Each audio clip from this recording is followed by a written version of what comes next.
Hey guys, what is happening? Thanks for stopping by. Happy Wednesday. So what is this spaghetti monster we're looking at right here?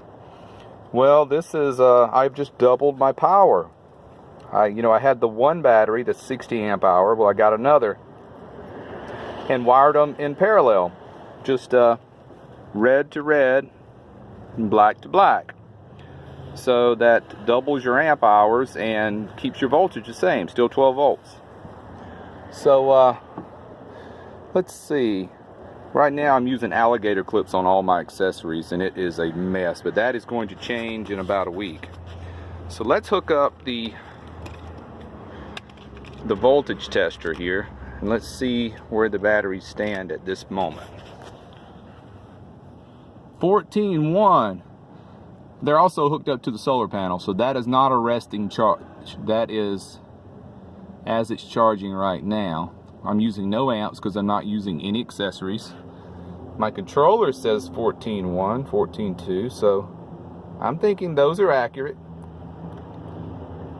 As accurate as I'm going to get. Let's turn the fan on. Let's see if it draws any voltage down.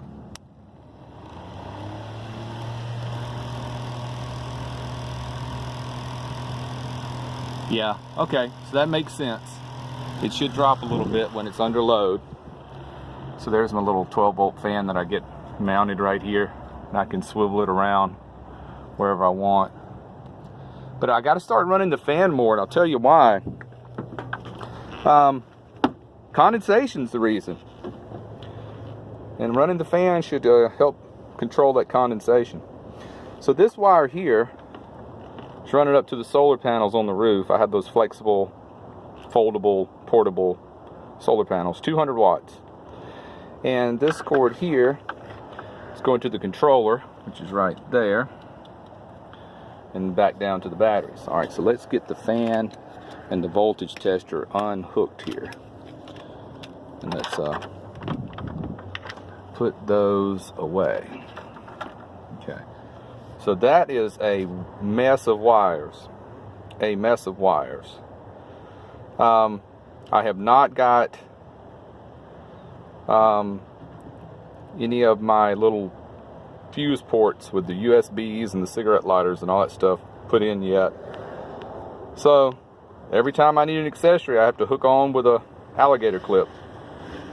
And I've just got this little basket here I've cut out to keep things from hitting the terminals. I just put that over the battery bank and it keeps it nice and covered, but it's still well vented. You can see the batteries through there. But yeah, I have got a mess in here right now. I had been putting these batteries in. Check out this.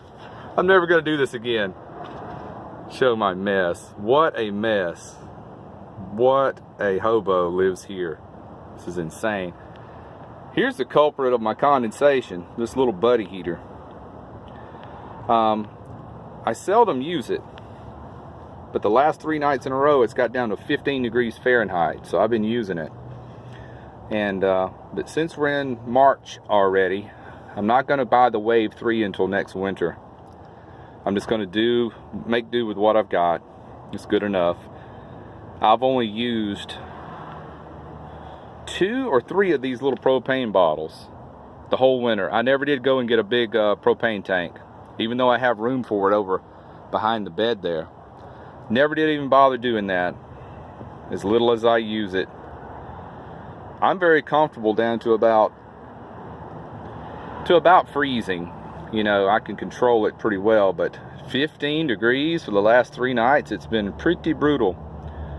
So yeah, I had some condensation going on. So I think if I run the fan more, that'll help control that.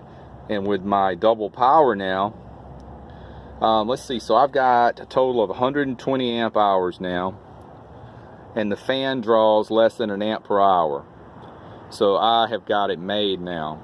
I'm never going to run this fan 100 hours straight without charging it, you know. So I charge off the alternator and I charge from the solar panels. I'm running a 2-wire system from the alternator. I still got to wait. I'm waiting on a fuse to come in for it. But right now, I'm doing the old jumper start style.